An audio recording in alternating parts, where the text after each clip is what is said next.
ईद के बगैर एक हदीस भी साबित नहीं हो सकती। ज़ईफ सही तो बाद में कहेंगे। एक हदीस के लिए 5 रावियों की तकलीद करनी होगी, 5 रावियों की। उधर नाम गैर मुकल्लिद और क्या बात है जी, हदीस हदीस। तो कोई गैर मुकल्लिद अपने उसूल पर हदीस को साबित ही नहीं कर सकता, क्योंकि फिर हदीस की सनद में तकलीद। که د راویانو خبره منل تقلید وی نو ته بیا ځان ته حنفي ولې وې؟ ته هم حدیث منې ځنې کنه، ته هم په حدیثو عمل کې، ته هم بخاري او مسلم منې، نو ته هم بیا د هزارو خلکو مقلدي، ته بیا ځان ته د امام ابو حنیفه مقلد ولې وې؟ یو خبره. دویم، امام ابو حنیفه د حماد او نخغي او د خلکو دی احادیث منل کنه منل، ته خو امام ابو حنیفه مجتهد چې هغه د حماد او د واسطې منل او دا تقلید دی، نو بیا خو امام ابو حنیفه مقلد شو. तकलीद शिरक है और तकलीद के बगैर एक हदीस भी साबित नहीं हो सकती। ज़ईफ सही। او علامه خو دې ته وایي چې کم از کم خبره سوچ سره کوي چې د راویانو منل تقلید دی، نو ته خو د امام ابو حنیفه مقلد نه، تم بیا د راویانو مقلد دی. دویم، چې د راویانو منل تقلید دی، نو بیا خو امام ابو حنیفه روایت د راویانو په ذریعه منل، نو بیا خو په دنیا کې د مجتهد لفظ یو عنقا فرنده ده، بیا خو تمام دنیا مقلد ده مقلد ده مقلد ده، بیا خو هیڅ شی نشته. بل خبره، که چرته د راویانو خبره منل تقلید وي، بیا خو د ابن عابدین شامی د قول مطابق خضر حیات ته ډنډه نیول غواړي او جوخ یو اتیا ضربې ول غواړي. ځکه ابن عابدین شامی کوي چا چې مذهب د امام پرېښود او د خپل مجتهد مذهب پرېښود، نو عذر دی به تعذیرا وخلی شي. نو دا خو چې ته د راوی خبرې منې، نو دې ټیم کې تا د حنفي مسلک پرېښود، نو تا ته ښه مضبوط شنه چوکنی ول غواړي او ښه ډډې په ډډې اړول غواړي. आज तक हदीस सही की तारीफ ना कुरान से निकाल सके ना हदीस से, तो सबसे पहले तो आले हदीस को हदीस सही की तारीफ या कुरान से निकाल के दे या हदीस से। نو د حدیث تعریف بالکل صفا انداز کې شته، محدثینو کړی، او د حدیثو د پاره چې کم شرایط دي، دغه شرایط د قرآن او د حدیث او د سبیل المؤمنین نه مستفاد دي. دا بالکل تقلید نه دی، نه په امت مسلمه کې د حدیث منلو ته لا تر اوسه چا تقلید ویلی دی. لہذا د حدیث عام تعریف دا دی چې عرض شذوذ او د علول نه پاک د عادل او ضابط راوی هر متصل السند روایت ته حدیث رسول وی، یعنی د شذوذ او د علول نه چې پاک وی، نو د عادل او ضابط راوی هر متصل السند روایت دی ته وی حدیث رسول. بیا په دې کې دنه د تحقیق څنګه دی، نو دا هم د قرآن او د سنت نه مستفاد دی. لکه قرآن کریم کې رب العالمین فرمائی یا ایها الذین آمنوا، اے ایمان والو، نو دا خطاب دے مؤمنانو تا، عام خطاب نه دے. ان جاءکم فاسق بنبأ فتبینوا، که تاسو ته یو فاسق سړی په یو خبر راشي، نو فتبینوا فورا دا خبره ممنه او فورا رد کوي، هم فتبینوا پورا تحقیق کوي. یو متواتر قرات کې دا دی فتثبتوا، هغه ثابتوي د هغې دپاره ځان کړوي. دغه رنګې دا د مسلمانانو طریقه ده چې کم خبر ورته راشي د هغې دپاره به تبین کوي، دا د الله د طرف نه امر شو. دغه رنګې بل آیت کریمه کې رب العالمین فرمای من یشاقق الرسول من بعد ما تبین له الهدى ويتبع غیر سبیل المؤمنین، نو هدایت کړي من بعد ما تبین له الهدى چې دته هدایت خو واضح شوه دی. نو د خبر د پاره د یو هدایت د پاره د یو خبرې د پاره وضاحت او داغي خخ کارواله ضروری دی. او دا تبینو چې قرآن کې راغلی دی یا فتثبتو ټکي په قرآن کې راغلی دی، دا د محدثینو استلام د ثبتن ثقتن وغیره. پاتې شو بیا دا خبره چې یاره دا حدیث د پاره دا شرایط د کم ځای نه دي، دا خو تقلید دی. نه، د صحیح حدیث د پاره چې کم شرایط دي دا تقلید نه دی. تقلید د یو امتی خبره منلو ته وي، او اتباع محمود دا د محمد رسول الله صلی الله علیه وسلم خبره منلو ته وي. اوس د رسول الله صلی الله علیه وسلم دا شرایط په خبر کې خپل یې دي. فرمایي رسول الله صلی الله علیه وسلم من حدث عني بحديث يرى انه كذب فهو احد الكاذبين یا کاذبین. چا چې زمانه یو روایت کو، یرا او یرا دلته دوه خبرې دي، دواړه اعراب دي. کچرته کې داسې چې یرا انه کذبون چې ښکارېدلې داسې شو چې دا دروغ دي. اوس ښکارا صراحتا نه دی خو ښکاري غونده، دا ضعیف حدیث شو. او یرا انه کذبون چې ښکاري چې دا دروغ دي، معنی دا چې دا حدیث موضوعي او منګړتو دا هغه وضع چې دنه هغه په چا باندې پټ نه وه، څه قسمه خفا په هغې کې نه وه. نو دا دواړه خبرې حدیث موضوعي او حدیث ضعیف. دا د دې لفظ د رسول الله صلی الله علیه وسلم نه راووت چې من حدث عني بحديث يرى انه كذب فهو احد الكاذبين. اور اوس الله تعالی مونږ ته دوه خبرې کړې دي. یو فرمای ان جاءکم فاسق بنبأ فتبینوا، تاسو ځان کړوي تحقیق کوي. دا د الله د طرف نه امر دی. من بعد ما تبین له الهدى، پس د هغې نه چې دته هدایت واضح شو، وضاحت تلاش کول او تحقیق دې ته وایي مامور به. اوس دې معلوماتو ته تحقیق وایي، دې ته تقلید نه وایي. تحقیق او تقلید کې فرق دی. تحقیق دې ته وایي چې خبر رسول الله ته ورسه، که او نه رسېده او پرېږدې، دې ته وایي تحقیق. تقلید دې ته وایي چې خبره امام ابو حنیفه ته ورسه، دنه هغه رسول الله دا اورېدلی دي که نه دي اورېدلی، خبره په دلیل توله ده که نه ده، هغه امام ابو حنیفه پوه شه او د هغه الله پوه شه. ته په امام ابو حنیفه پسې روان شي او د ستاسو د قول مطابق خپل د مرۍ غاړې امام ابو حنیفه له ورکړي چې ما کم رټ او کم موږي سره تړې نو تړه. دغې ته تقلید وایي، دې ته تحقیق نه وایي. او ځان په یو طریقه کړاول چې په دې کړاو کې رسول الله ته ورسي، دې ته تحقیق وایي. قربان دې ته خضر حیات تقلید ویل د ده ښکاره جهالت دی. بیا د صحیح حدیث دپاره 15 شرایط دي ګلونو. یو شرط دا دی چې اتصال السند به وي، سند به متصل وي. دویم راوی به عادل او ثقه وي. دغه رنګ دریم ضبط به وي پکې. څلورم شذوذ به پکې نه وي، نفی الشذوذ. پنځم نفی العلت. دا خبر اتصال السند، عدل الروات، ثقات، او دارنګ ضبط او نفی الشذوذ او نفی العلت. دا 15 خبرې به او دا 15 واړه قرآن او سنت نه مستفاد دي. اوله خبره چې په حدیث به اتصال السند وي، دا غیر لپاره دلیل د الله تعالی دا فرمان دی چې رب العالمین فرمای ان جاءکم فاسق بنبأ فتبینوا.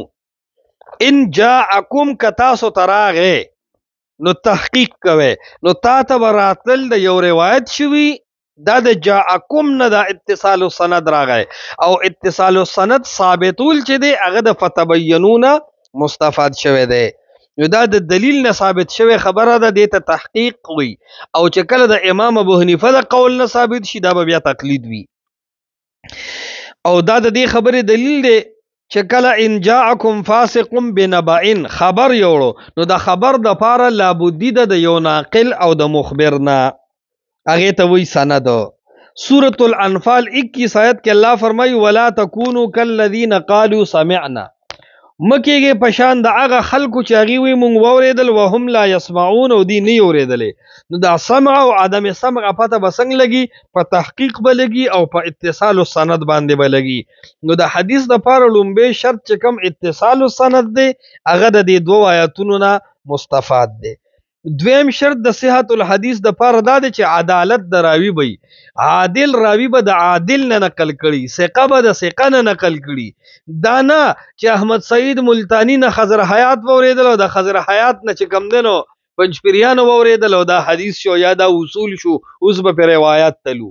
نه جینا، عادل راوی به عدالت به داغي ثابتي. دوم رډی می چې په دې کې چولی نشئی سړی نسواری دا خو عادل نشي کېدی کنه، دا خو فاحش دی.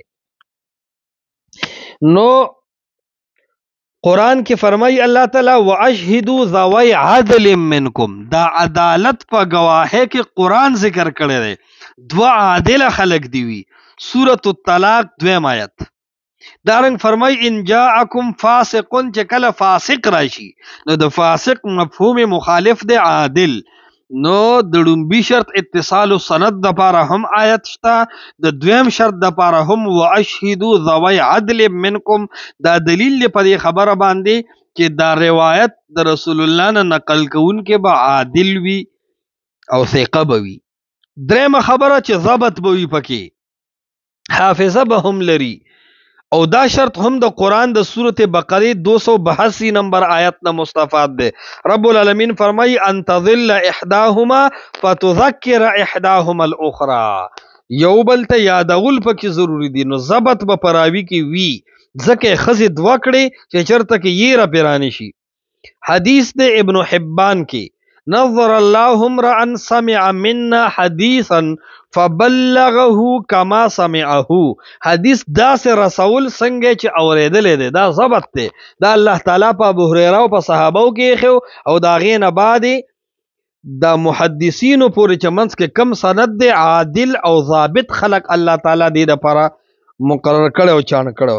صحیح مسلم کې مرضی چې اره خبره بنه نقل کې ضبط تبګوري. کفا بالمرء کذبا ان يحدث بكل ما سمع، اره خبره چې نقل کی دا خو کاذبی، بلکې نقل کوونکی کې به عدلی او دا ناقل به چې کم دی ضبط صفت لري. څلورمه خبره د صحت الحدیث د پاره څلورم شرط دا دی چې نفی شذوذ به د روایت کې به شاذواله نه. سورۃ النساء آیت نمبر 115 کې فرمایي رب العالمین ومن یشاقق الرسول من بعد ما تبین له الهدى ويتبع غیر سبیل المؤمنین. نو تبین له الهدى دام شذوذ لري کوي، او سبیل المؤمنین نه علاوه چې کوم لاري دي دام شذوذ دی پدې کې. نو ولله ما تولى ونسله جهنم. نو دا نفي د شذوذ د پاره دا آیت دلیل دی. معلول به روایت نفی العلہ دا پنځم شرط دی پر روایت کې، او هغه دا دی چې الله تعالی فرمای ان جاءکم فاسق بنبأ فتبینوا، پوره معلومات کوا. نو دا روایت ټول په خپل منځ کې ناف تول کول، ناسخ منسوخ، مقدم مؤخر، دا ټول وجه معلومول دیته وی نفی العلہ، علت دا غینه ختمول چې معلول نشي. او سنن الدارمی کې په دې حواله روایت هم ده منفتی بفتیا من غیر ثبت فانما اسمه علی من افتاه. دا من غیر ثبت لفظ نه دا نفی العلت کې چې کم دنو داتنه ماخوذ ده. نو عرض دا ده چې حدیث صحیح دی ته وي چې د شذوذ او د علول نه پاک، د عادل او ضابط راوی، هر متصل سند روایت دیته وی حدیث الرسول صلی الله علیه وسلم. پنځه شرط شو پکې، دا با اتصال السند بھی پکې، روایت په ثقه د ثقه نه کړي وي، عادل د عادل نه به کړي وي، دریم دا چې ضبط به وي پکې، څلورم دا چې نفی شذوذ وي، پنځم دا چې نفی العلت وي. دا د صحیح حدیث تعریف شو، دا د قرآن او د حدیث نه مستفاد ده. نو دا دوه قسمه فرقو ته خبره کوم. یو دی فرویزیان منکرین حدیث چې هغه وی دا حدیث ته کم ځای نه راغی، ویل دا د قرآن نه راغلی دی، وی دا شرایط په حدیث کې کم ځای، وی دا خو خلکو محدثینو لګولی دی، وای په کپاره دی الله نور وخترو خېجوا، دا محدثینو نه دی لګولې، د خبر د ثابتولو د پاره په دنیوي امور کې هم الله تعالی دومره شرطونه ذکر کړی دي، او دا شرطونه دې د پاره کړی دي چې دینه بعد کوم خبره ثابت شي هغه به دروغ نه رښتونی وي. دا د منکرین حدیثو جواب شو. دویم جامد مقلدین او خضر حیات استاد وی دا حدیث چې تمنی دا هم تقلید ده.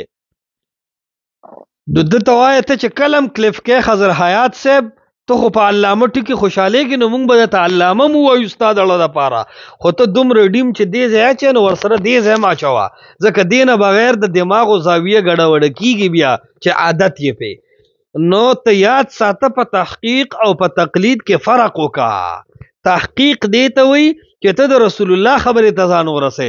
تقلید دیته وي چې ته د امام ابو حنیفه خبرې ته ځان ورسې. دویم تحقیق دیته وي چې ته حدیث ته ورسې. تقلید دیته وي چې ته د یو سړي خبرې ته ورسې. او دا د رواتو منل نه دي، دیته وي اخذ الروایت. یو د اخذ الرای، یو د اخذ الروایت. اخذ الرای تقلید دی، اخذ الروایت چې کوم دی نو دا تقلید نه دی قربان، دیته وي تحقیق. او دا یاد ساته که چرته کې د راویانو خبره منل، د رواتو خبره منل تقلید وی، نو تا نه تپوس کوم ته د رواتو دا خبره نه منی؟ که منی نو ته بیا د امام ابو حنیفه مقلد څنګه شوې؟ ته هم د دې 5 راویانو مقلد شوې. وای دا حدیث د 5 راویانو تقلید دی، نو وای ته د 5 راویانو په تقلید باندې نه مشرک کېږي او ما د امام ابو حنیفه په تقلید مشرک کې. وای ته د امام ابو حنیفه تقلید کې د قرآن او د حدیث مقابل کې، نو ستا غوندې جامد مقلد مشرک دی چې په د خلکو په جوړ شو اصول د رسول الله حدیث رد کوي، نو ته مشرک. او زه د راویانو تزکیه کوم، خبره د محمد رسول الله منم. زه د راوی په خبرې د رسول الله خبرې ته رسم، او ته د فقه حنفی په خبرو د امام ابو حنیفه خبرو ته رسې. نو د امام ابو حنیفه خبرو رسول ته مونږ تقلید وایو، او د رسول الله خبرې ته رسیدو ته مونږ تحقیق وایو. نو عرض دا دی که د راویانو خبره منل تقلید وی، نو ته بیا ځان ته حنفي ولې وې؟ ته هم حدیث منې ځنې کنه، ته هم په حدیثو عمل کې، ته هم بخاری او مسلم منې، نو ته هم بیا د 1000 خلکو مقلدي، ته بیا ځان ته د امام ابو حنیفه مقلد ولې وې؟ یو خبره. دویم امام ابو حنیفه د حماد او نخغي او د خلکو دی احادیث منل کنه منل؟ ته خو امام ابو حنیفه مجتهد چې هغه د حماد او د واسطې منل او دا تقلید دی، نو بیا خو امام ابو حنیفه مقلد شو. خو زه د خلکو ته وایم دا تاسو هم خضر حیات علامه وایي، مونږ به ورته وایو. خو ګوره یاد ساته دا اتصاف د شیء واحد دی په صفات متضاده سره. دا شی دا ټکی دلته تول نه خوري، دا لکه د خر په سر کې چې خکرو لګي نو توله به نه کوي. اگر چې تا به ځان کړولی نو د علامه ټکي لکه چې ته بل یو خوغونده کې ځای ملاو شو هلته ولګوي کني دلته یې ولګوي د سره به وایو. خو علامه خو دې ته وایي چې کم از کم خبره سوچ سره کوي چې د راویانو منل تقلید دی، نو ته خو د امام ابو حنیفه مقلد نه، تم بیا د راویانو مقلدی. دویم چې د راویانو منل تقلید دی، نو بیا خو امام ابو حنیفه روایت د راویانو په ذریعه منل، نو بیا خو په دنیا کې د مجتهد لفظ یو عنقا فرنده ده، بیا خو تمام دنیا مقلد ده مقلد ده مقلد ده، بیا خو هیڅ شی نشته. بل خبره که چرته د راویانو خبره منل تقلید وی، بیا خو د ابن عابدین شامی د قول مطابق خضر حیات ته ډنډنی ول غواړي او جوخ یو اتیا ضربه ول غواړي. ځکه ابن عابدین شامی کوي چا چې مذهب د امام پرې خود او د خپل مجتهد مذهب پرې خود، نو عذرا د به تعذیرا وخلی شي. نو دا خو چې ته د راوی خبرې مانی، نو دې ټیم کې تا د حنفي مسلک پرې خود نو تا ته خو مضبوط شنه چوکنی ول غواړي او خ ډډې په ډډې اړه ول غواړي، خو پته لګي چې پوه نه یې. بل خبره تو خو چې مونږه اشاعت التوحید و سنت دي ته وی چې علی فهم السلف، چرته په سلفو کې وخیا کنه چې اخذ الروایت ته چا تقلید ویلی، وخیا تر اوسه پورې په دې تمام امت مسلمه کې داسې څوک شته چې د راویانو په ذریعہ د رسول الله حدیث منلو ته تر نن تاریخ چا تقلید ویلی؟ دا خو د سبیل المؤمنین په ذریعہ باندې را روانه خبره ده، دې ته خو تقلید ویل دا چې دنو قطعا ټیک نه دی. نو عرض دا شو چې د تقلید او د تحقیق په منځ کې هم فرق دی، یو خبره. او دویمه خبره دا ده چې د حدیث لپاره کم شرایط دي دا تقلیدن نه دي بلکې دا تحقیقا دي.